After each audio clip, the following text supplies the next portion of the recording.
என்ன பேசுறா?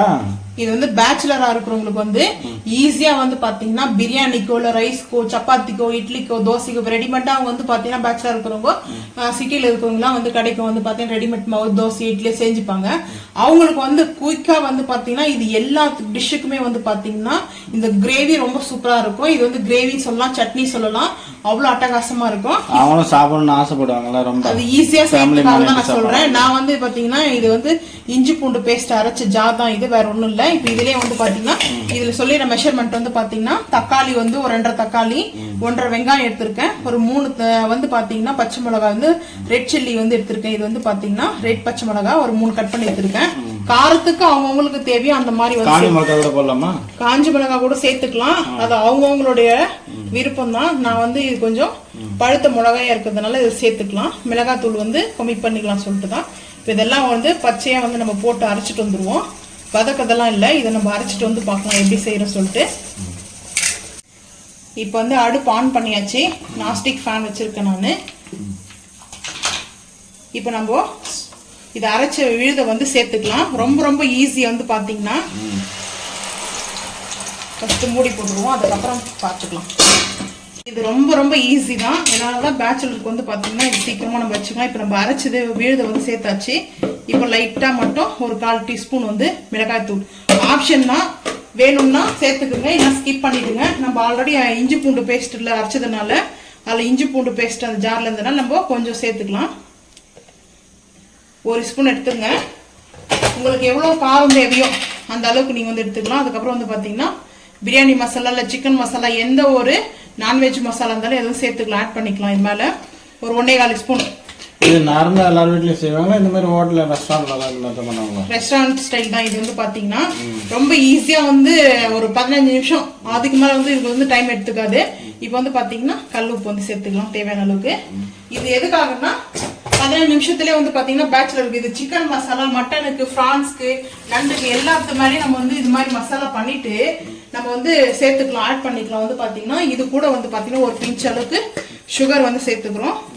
சும்மா ஒரு பிஞ்ச் அளவுக்கு சுகர் வந்துட்டு, ஏன்னா அந்த டேஸ்ட்டும் அல்டிமேட்டா இருக்கும். இப்போ வந்து பாத்தீங்கன்னா இது நல்லா ஒரு மிக்ஸ் பண்ணிக்கலாம். மிக்ஸ் பண்ணிட்டு நம்மளுக்கு இந்த மாதிரி நல்லா எண்ணெய் கொஞ்சம் கூட இருக்கும், ஆயில் மட்டும்தான், ஏன்னா நல்லா பிரிஞ்சு வரணும். இது வந்து பாத்தீங்கன்னா இந்த மாதிரி வச்சுட்டு பேச்சுலரா இருக்கிறவங்க அடுத்த வேலை என்ன வேலைன்னு வந்து பாத்துக்கலாம், ஆபீஸ் ரெடியா இருக்கலாம்.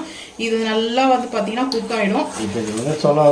சீக்கிரமா செய்யக்கூடிய சீக்கிரமா இன்ஸ்டாவா நம்மளுக்கு வந்து எல்லாத்துக்கும் நம்ம எல்லா ஃபுட்டுக்கும் நம்ம வந்து மேட்ச் ஆகிற மாதிரி பாத்தீங்கன்னா இதோடைய ரெசிபி வந்து பாத்தீங்கன்னா இப்போ இட்லி சாப்பிடலாமா, இட்லி தோசை சப்பாத்தி ரைஸ்க்கு நானுக்கு எல்லாத்துக்குமே நம்ம வந்து சேர்த்துக்கலாம். பன்னீர் கிரேவி, பன்னீரும் இதுல வந்து பன்னீர் கொஞ்சம் லைட்டா வந்து பட்டர் போட்டு ரோஸ்ட் பண்ணிட்டு அப்படியே இதுல போட்டுக்கலாம். சிக்கனு லைட்டா வந்து குக் பண்ணி அப்படியே போட்டுக்கலாம் அந்த மசாலால. மட்டன் வேக வச்சு அப்படியே சேர்த்துக்கலாம். நம்ம எல்லாமே கொஞ்சம் கொஞ்சமா வேக வச்சு நம்ம அப்படியே வந்து பாத்தீங்கன்னா குக் பண்ணிட்டு இதில் சேர்த்துட்டோம். அந்த மசாலால அல்டிமேட்டா இருக்கும். 50% வேக வச்சு போட்டுக்கலாம். ஆமா, ஒரு 50 இல்ல ஒரு 40% வந்து குக் ஆச்சுன்னா கூட போதும். அதுக்கப்புறமா நம்ம அந்த மசாலா போடும்போது இன்னும் நல்லாது சூப்பரா அந்த மசாலா எல்லாம் நல்லா அப்சர்வ் பண்ணி டேஸ்ட் சூப்பரா கொடுக்கும். இப்போ நம்ம மூடி போட்டுடலாம். நல்லா வந்து பாத்தீங்கன்னா அது ஆயிடுச்சு. இப்போ வந்து ஓபன் பண்ணி பார்க்கலாம். ஆனா இது செய்யும் போது பாத்தீங்கன்னா நான்ஸ்டிக் ஃபேனா இருந்துச்சுன்னா ஓகே, ஏன்னா நம்மளுக்கு வந்து அடி பிடிக்காது. நம்ம வந்து பாத்தீங்கன்னா இந்த மேல எல்லாம் வந்து எண்ணெய் பிரிஞ்சு வந்தது பாத்தீங்களா, நல்லா தெரியுதுங்களா. இப்போ வந்து கொத்தமல்லி வந்து மேல போட்டுக்கலாம். லைட்டா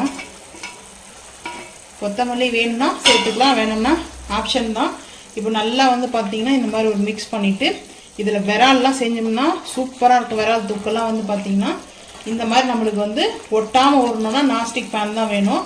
நம்ம ஈய பாத்திரமோ இல்லை ஸ்டீல் பாத்திரமோனா அப்பப்போ பார்த்துக்கணும். நம்ம இது மூடி போட்டு நம்ம போய் வேலை செய்யணும்னா இந்த மாதிரி நம்மளுக்கு பிரச்சனை இல்லை. இப்போ வந்து இது 2 நிமிஷம் நல்லா மூடி போட்டு அதுக்கப்புறம் அடுப்பு ஆஃப் பண்ணிடலாம். ரெடி ஆயிடுச்சு. மூடி ஓப்பன் பண்ணி பார்க்கலாம். சூப்பரா வந்து பாத்தீங்கன்னா ஆயிலெல்லாம் நல்லா மிதக்கிற அளவுக்கு, ரொம்ப ஆயிலெல்லாம் இல்லை, லைட்டா தான்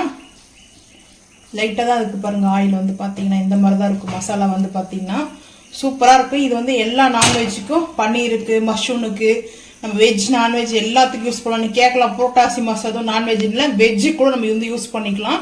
இது வந்து பேச்சுலருக்காக ரெடிமேட் மசாலா செம்ம டேஸ்ட் சூப்பரா இருக்கும். நம்ம ஃபாஸ்டா வந்து சாப்பிட்றதுக்காக தான் இது மாதிரி நீங்களும் செஞ்சு பார்த்துட்டு மறக்காம வந்து கமெண்ட் பண்ணுங்க. இந்த வீடியோ பிடிச்சா லைக் பண்ணுங்க, ஷேர் பண்ணுங்க, சப்ஸ்கிரைப் பண்ணுங்க, பெல் ஐக்கான் வந்து கிளிக் பண்ணுங்க. மறக்காம நம்ம சேனலை வந்து ஃபாலோ பண்ணுங்க. நம்ம போற வீடியோ அப்பதான் நோட்டிபிகேஷன் உங்களுக்கு வரும். தேங்க்யூ.